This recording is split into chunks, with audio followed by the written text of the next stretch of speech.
Auburn knocks off Mississippi State in a heated, very stressful game to advance to the finals of the SEC tournament to face the Florida Gators. Guys, what a game that was, and we're going to talk about it on this episode of the Auburn Daily Show. Got it going on the podcast and the YouTube feed, so I want to thank you guys so much for the support. No matter where you're listening, make sure to like, subscribe, do all the things, and we're going to jump right on into it. So, reporting live from Bridgestone. Game was super heated, and let's be honest here. I think this Mississippi State draw would have been more favorable for Auburn than Tennessee would have been. I think Tennessee just had a bad game. Mississippi State matched up with them very well, but let's be real here. This is still a very good Mississippi State team. Unless I'm doing my math wrong here, should be a quad one win. They are ranked 32 in the net, and this is not updated as of today, so this was yesterday's net ranking. It was a stressful game, and a lot of things happened, and I will give credit to Auburn here. Big moves for them. So here is one key takeaway here. This is the first Auburn win since exactly a year ago today, March 16th, 2023, that Auburn has won a game by single digits. So every other win that Auburn has had this season has been by double digits or more, has been by double digits. They don't have any triple-digit wins. That'd be pretty awesome. But double digits. First single-digit win they've had since they faced against Iowa in the NCAA tournament last year, Birmingham. So what's pretty crazy here, though, it's what's good here is Auburn needed a scrape-by win. They needed to kind of have it come down to the wire because they haven't really had one of those yet.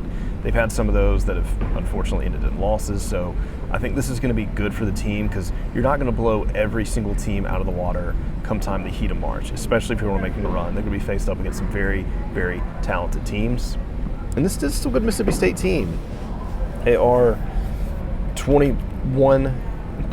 They're 8-10 in the conference. Respective Auburn's 26-7, 13-5. They've had some good wins. Obviously, this Auburn tripped up against this team in Starkville. They got a good revenge game back in Jordan-Hare, but in neutral sites tournament settings, this team had been playing hot, had a little bit of Team of Destiny Cinderella vibes going on, so that was a little bit scary, but at the end of the day, it did not matter. They took care of business when it counted. So as always, got to jump right into the stat steal, and really this was a good team win. I know I kind of said that for yesterday's game, but just looking here, everybody played well.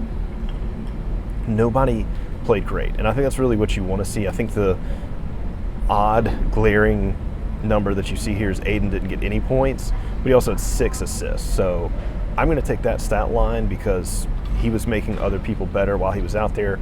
Only played 18 points, missed 2 threes, but fundamentally it wasn't like he was putting up a lot of shots resulting in some turnovers. You had Janai with 10, Jalen with 13, CBM with 14, Denver with 13, and then Trey with 10.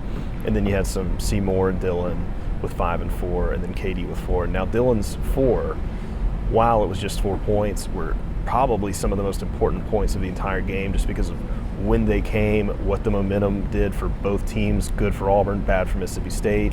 Just those key dunks that did not let them get in it and kept that gap just padded enough to where they were not in a comfortable position to where they couldn't get a playoff to get that game tied up or within a single possession. So very, very timely points for both of those dunks by Dylan to just not let this come down to the wire in a possible situation that could have flipped poorly in Auburn's favor. It was a very physical game. Janai got in some foul trouble pretty early. Auburn had to pull Janai and really rocked with Dylan for most of the first half, and then at one point they even were playing Chaney and Jalen at the same time, resting, I guess, both of them, just to obviously save Janai for the second half, keep him fresh, don't let him get in foul trouble, because had he ended up going out, it could have been very bad. It's a little bit of a lower scoring first half, definitely physical game. You could tell both of these teams are playing with a lot of emotions. A little bit sluggish of a start for Auburn to get out. Auburn had some just really uncharacteristic turnovers, just sloppy passing, and then also rebounding. It just felt like Mississippi State, especially in that first half, was just getting all the rebounds. In the game, it was 37-29 Mississippi State, so they were rebounding a lot more. I mean, they got 17 offensive rebounds to Auburn's 8. And luckily they didn't get as many second chance points off of those, which is very helpful. But another huge factor that really played in this game, and if they go back, probably where they would circle that this is where the game really came down to for them, was their free throw shooting, especially in the first half. Very, very helpful that that Mississippi State was not dropping those free throws. 67% free throw shooting on the season, so not necessarily fantastic. This team today shot 63%, 17 of 27. When the game gets as close as this game was, even before they started getting foul points, a few more of those free throws could have made the difference of even a loss for Auburn, or maybe even an overtime game. So be happy when you get those. Auburn shot just over 77%, 17 to 22. Much better. Same deal for the inverse of that. Auburn misses a few of those buckets. This game starts to get a little bit crazy, and so kind of like they struggled. It didn't matter last night, but they didn't shoot fantastic from the free throw line. So it's definitely something that they want to make sure that they keep that in the high 70s, and at the floor, they're probably going to be okay. 31.6% from 3 for Auburn. Obviously, they shot very, very well last night from deep. Not going to be able to continually do that throughout March, but if your floor is 32%, probably going to be okay. I think that's the lowest that you would want to see if they're going to be making a run. Obviously, the higher it is, the better. Pretty balanced three-point shooting. No one really went off. No one really did poorly. It was just, Aiden missed 2, but that's like the worst you can say. Denver was 1 for 4, and then everyone else is kind of 1 for 2, 1 for 3. So nothing too crazy there. No one had a lot of high volumes of makes or misses, just kind of a team deal. And that was kind of the whole day. It was just a well-balanced team game. The biggest stat line, like I said, was Aiden with those assists. When I say biggest, like comparatively to everybody else, Aiden having those 6 assists. Your next highest was Jalen with 4. So most definitely want to see that, especially out of them. If you're not going to be facilitating the points yourself, him getting those assists up, making everybody better, huge advantage for Auburn. The technical situation was a little odd. Maybe it was a little bit different on TV. Don't know why there was a double technical there. I saw CBM get shoved pretty aggressively. I don't know what the Auburn side of that was. Couldn't really get too much of an explanation there. It just kind of felt like the refs were just looking for something to maybe just kind of make an example of both teams. It was a very physical game. It was chippy. There was a lot of stuff kind of going on both sides, a lot of extracurriculars there. That's just basketball. That's just how it works at this level. And Mississippi State played, like I said, they played a very physical game. They did a little bit of everything. This was, minus the little stint where the refs started getting a little bit whistle heavy, it was a pretty entertaining game, especially down there at the end. Mississippi State started dropping some key shots at some key times to narrow that gap that Auburn had added up there. I want to say Auburn had it around 9+ points at one point, and then Mississippi State got that down within a single possession. So it definitely got scary. I think a lot of people were most definitely on the edge of their seats this game. But at the end of the day, Auburn did what they needed to do to win. I think this will be, like I said earlier, a good lesson for them to have that just inch into the finish line, know what it's like to just get it down to the wire and still be able to win and not lose it. And everybody stepped up. I would say Bruce and the staff did an excellent job with the rotations, with guys in foul trouble, keeping guys fresh, keeping Mississippi State off their heels. And I don't know all the technicalities of this, but just looking at some of the lineups they had in at certain times, it's very evident that there was most definitely some things in scouting that they saw that were matchups that they preferred different rotations that they normally do for whatever they had in at the game. Like I said, I don't have the film in front of me. I don't have the scouting report. I would just be hard-pressed to think that wasn't a factor that played into why they were maneuvering around some of the personnel when and how that they did. Because like I said, you saw some stuff that wasn't too characteristic there. Can't be stated enough, Trey Donaldson is Mr. March. I think they call him Tournament Trey. shows up for these times, just played with ice water in his veins, which they needed at this point. He was very effective this game, had the 10 points, just came through clutch, did what he needed to do. Now, the one takeaway here that just was ugly that I kind of mentioned, we're going to highlight this again, Auburn turned the ball over way too much. And this wasn't really one specific player. This was, once again, a kind of a team effort of turnovers. They don't need to be coming in this game having 15 turnovers. This game is what they did. They don't need to come into more games doing that.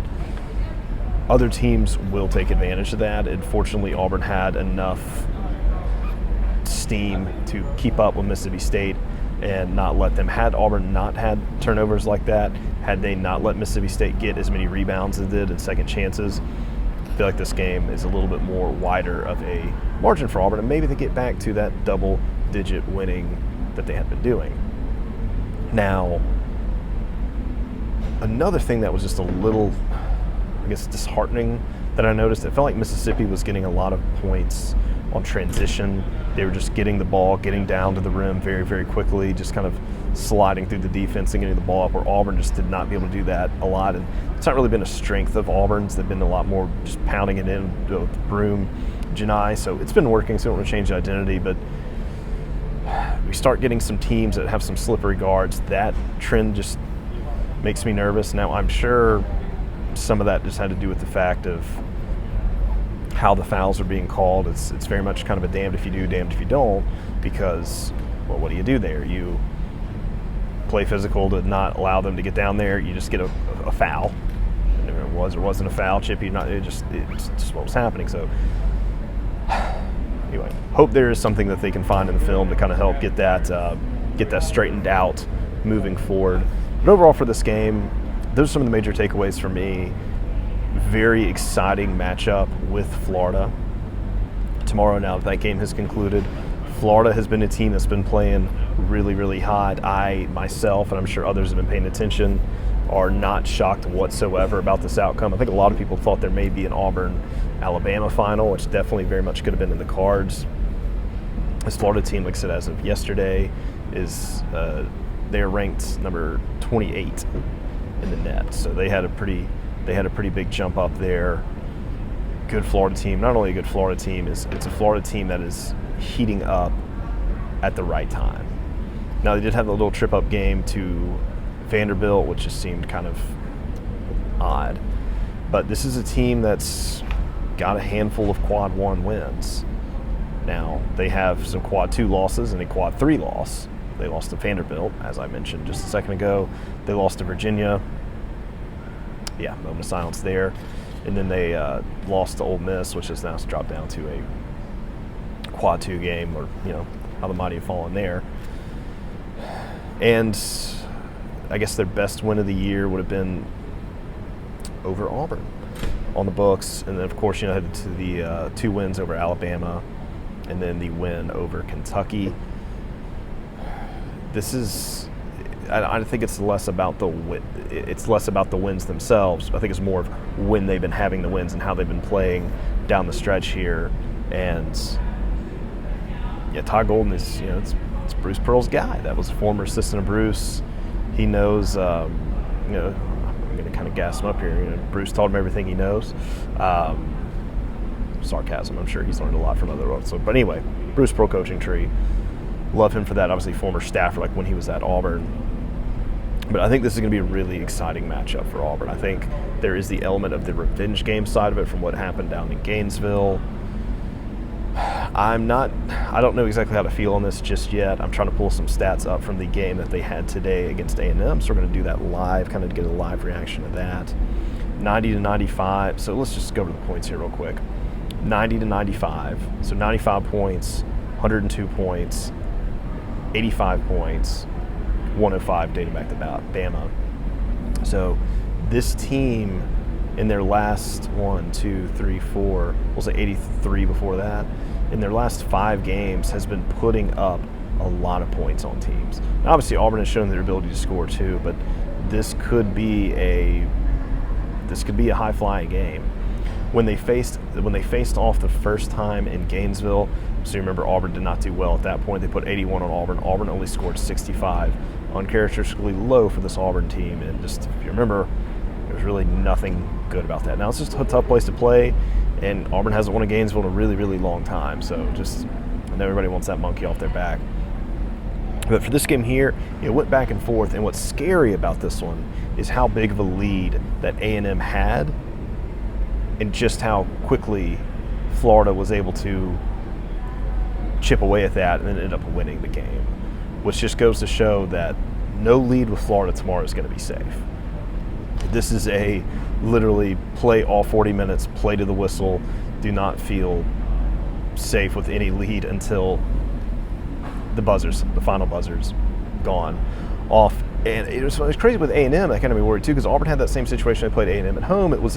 Auburn had a big old lead, and A&M started dropping shots, and they got that very, very close. And Auburn did end up bringing it back to pad that win to make it look, not make that game look as close as it was at one point. But still, don't ever want to underestimate these teams. So Florida, 77 from the free throw line, 27 to 35, fine stat line. Here's where it got a little scary. They shot 54% from deep. That's 14 to 26. That'll be a. You remember watching the game, just thinking, okay, if they're shooting like this tomorrow, it can get a little scary. And obviously, Auburn has shown they've got the ability to pop off from deep as well. Hopefully Florida decides to not shoot like that when they're facing off against Auburn. But they've shown the ability that they can do it on the big stage. Now, let's go back here and compare that stat line of Alabama. Very impressive game last night. It seemed like that game was a little close, and just you blinked and all of a sudden it wasn't. And Florida just took it and ran with it. And they shot 35% from deep, 7 to 20 against Bama, 86% from the free throw line, 31 of 36. So they're getting their free throws. Alabama was 69%, 16 to 23. Alabama only shot 24% from deep. So you kind of see the stat lines and what they're going off there. Florida only turned the ball over 7 times against Alabama, so not a high turnover clip. Against Texas A&M, Florida, give me a box score. I'm trying to get this pulled up faster than I'm talking. Florida turned the ball over 11 times. A&M also turned it over 11 times. So I don't even begin to know what this game will come down to. I think Florida has, that's a team that has a lot of tricks in their bag. Once again, kind of similar to Auburn, it was a team win. They had everybody score a lot of points in these games. It's not necessarily like there was one player that was just carrying the team, not like a Dalton Connect type situation. This was everybody was scoring double digits. And they were spreading the ball out, getting a lot of assists as well. So this is one of those games, and I hate to say this because I feel like it's kind of the cop-out for their view show, but it's just going to be this way. This is one of those games where nothing would surprise me, and it's going to be an exciting finale. On paper, Auburn probably should be better. Like I said, the spread for Mississippi State was, like I said, between like 8 and 10 points, so didn't quite get there. But Auburn versus Florida spread. We're going to see live what Vegas has these numbers at. Okay, so here we are. The spread on this game is super close. It looks like as of now, all the books have this between like a 1.5 to 2.5 point spread. So, it's neck and neck. It is a coin flip. And like I said, that's most all of the betting sites right now. The over-under score total for this looks like high 150s to around 160. So Vegas thinks this could be a roughly 80-ish point game per team, high 70s, low 80s, respectively. This one may come down to the wire, which I think is if that's what the odd makers are saying, and we all know that Las Vegas is crazy. Auburn, it's good that they got a scratch and claw win, a buzzer beater win, because that's very likely what they're going to need for this game. Like I said, let's go back to what I said earlier, what they're going to need going into March, because these are the games that you got to learn how to win when it all comes down to it, when you're getting to those high rounds when you're advancing in the tournament. So exciting game. We'll be back at you again tomorrow. Hopefully be able to track Andrew down, see if we can do another tandem episode. For those watching on YouTube, we'll make sure we get better light than we had this time. Sorry, there's a lot of noise here. I think there's like some AC stuff, so the audio's not great. We're kind of doing mobile studio now, so just bear with us. Thank you all for your patience. And of course, as always, want to thank our show sponsors, Plains Coffee. I don't have my coffee again today. Super tired. It's been an exhausting trip. It would not be an exhausting trip had I had my Plains Coffee. Go to plainscoffee.com, order some. I don't know if they deliver to Bridgestone Arena, but I'm sure they could. If I put in the address, I'm sure I could find some Plains Coffee, and I know it would be the freshest coffee there ever was. And since I'm so tired, you know what? I could use Rage Room right now. Get some coffee, get some energy, blow out some of that steam from being tired and not be tired when I'm done because the Plains Coffee kicked in. Be a win-win. Mississippi State, I think a lot of teams yesterday definitely needed a Rage Room, so make sure to tell any of your friends, if they are fans of all these teams happen to be losing, who are in the Auburn or Birmingham area, check out Birmingham Rage Room or Opelika Rage Room. Go to the respective websites and book a session online. It is a blast. Tell them that the Auburn Daily Show sent you, and you will get some free stuff. As that is going to wrap us all up for this, reporting live from Bridgestone. We'll be back after the game tomorrow to tell all about what happens. I know everybody out there is hoping that we'll have some good news celebrating a very exciting SEC championship for the Tigers, but Florida's no slouch, so it's going to be it'll be a very well-deserved, hard-fought game, and even to come this far, I think is exciting. And I know a lot of people are, like I said, it's all about when you heat up in March, and they're heating up and getting ready for rolling into March Madness. So last time Auburn won a SEC championship game, they won the whole thing, and then of course made it to a Final Four. So I think this team has it. The advanced stats likes them, and as long as they can just do it on the big stage when it counts, and thus far they've been doing it. So we will be back at you with all the action tomorrow for what all happens for this game. And stay tuned in, and thank you guys so much for watching, listening, and supporting the show.